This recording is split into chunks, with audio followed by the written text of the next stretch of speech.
Thank you very much. Taoiseach, first of all, I want to say that I really truthfully believe that the government is out of touch on the whole issue of the cost of petrol and diesel and the effect that that is having on people.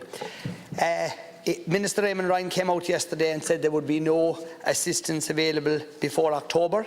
And at the same time then he came out and made what was a disgraceful comment whereby he actually said, go to the local social welfare office and look for assistance.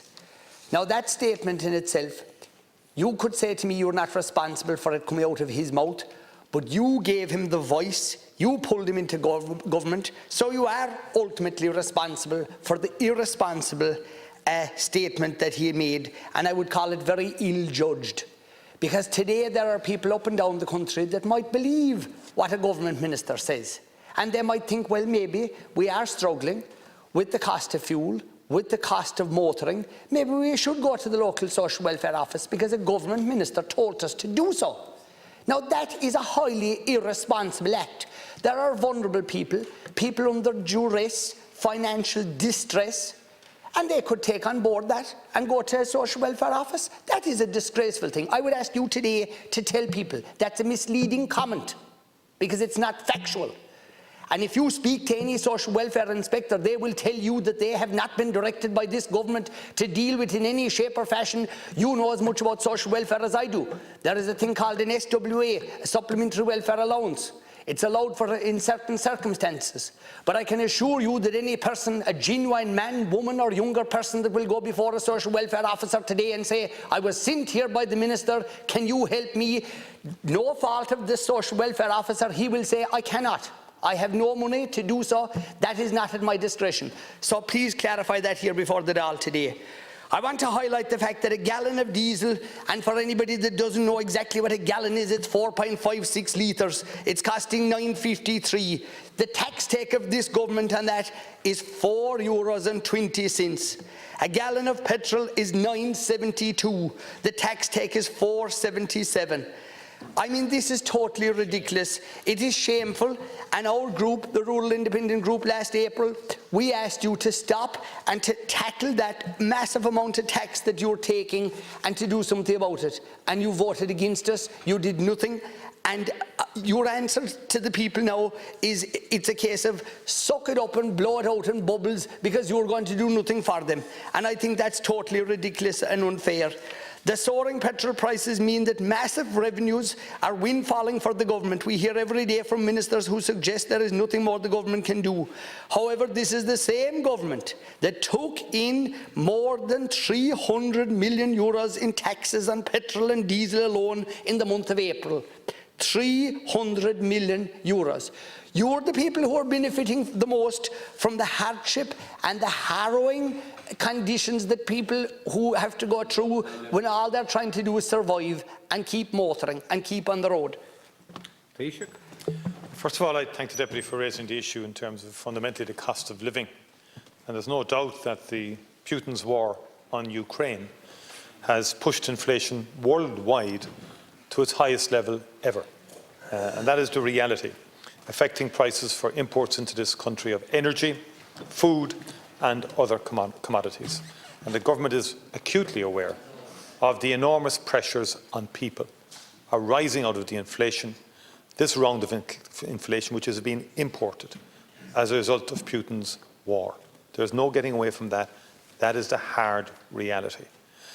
And we need to, in the first instance, do what we can to reduce the impact on people.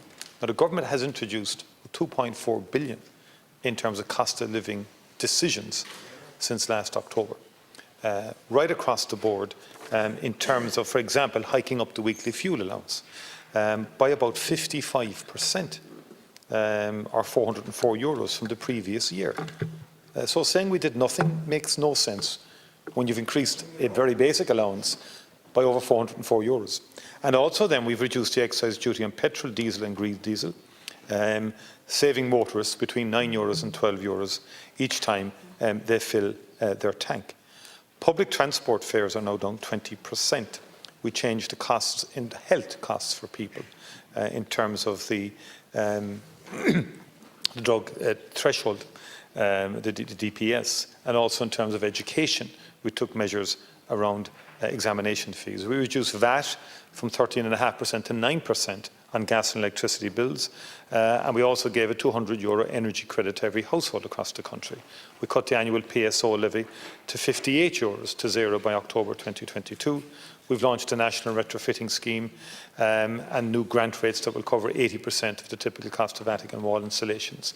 We put caps on school transport fees, cut public transport fares by 20%, as I said, 50% cut for young people, and also then brought forward the working family payment budget. We're abolishing the €80 inpatient hospital charge for children and will expand that more broadly. And right across the board, we've taken specific measures for hauliers, for tillage farmers, and indeed for hospitality, which you articulated for on a consistent basis. Now, inflation is projected, Deputy, to rise by about 6.5% overall this year and 3% in 2023. And that's the forecast I acknowledge. Could be higher. We have to wait and see in that regard. But I think we need, acknowledging the acute impact on people, we will have an opportunity, on top of what we've already done, to strategically and intelligently deal with this unprecedented impact on people in the forthcoming budget, and to do it in a way that dovetails with policies that we've already set in train, and to try and reduce the pressures on families, on children, and on those most in need.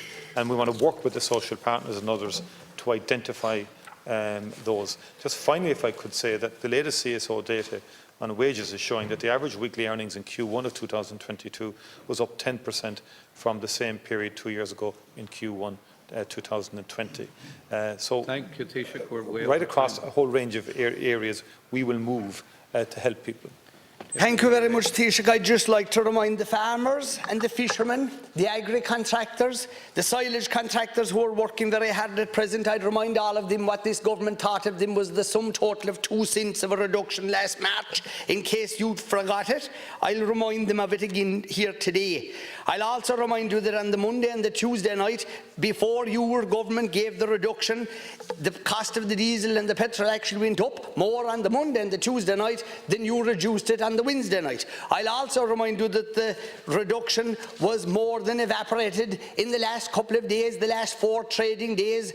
The cost of diesel and petrol went up more than what you brought it down again last March. So what you did was futile and very small. I also want to remind the people you were one of the strongest and most forceful people at a recent meeting where you said we should cut off the fuel coming from Russia. Now that's a debate for another time. But when you came back, you chaired or you were involved in a meeting where you said that one of the results we could actually have here in this country is that the people would have to face a scenario where every station in the country would have to shut except 100. We'd like to know where the 100 are and how many of them are dispersed evenly around the country. And the final thing, Count Caller, and I will sit down then, but he totally ignored the question about Eamon Ryan, the misleading comment. You cannot, to this House, you owe it to every deputy that's here today to clarify if a person needs money.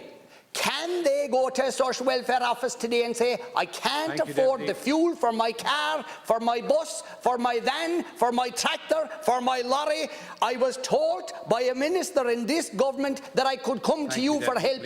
Will he get help? Will she get help or not? You have to answer that question. You have no getting away. All the smart talk in the world won't let you get away without answering that clearly. It's a simple yes or no.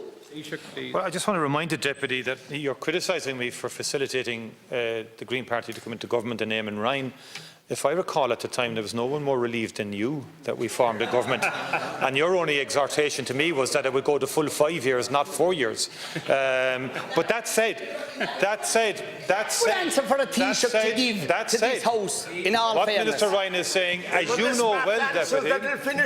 know well, Deputy, the social welfare system is there for anybody who's in genuine hardship to go and seek assistance. That's well known, and that's what Minister Ryan was referring to, and it's wrong to be taking him out of context and endeavouring to undermine a minister of integrity, whose ideas you may not agree with because you've been in denial of climate change, you've been in denial of a whole lot of things without question. And the bottom line is this.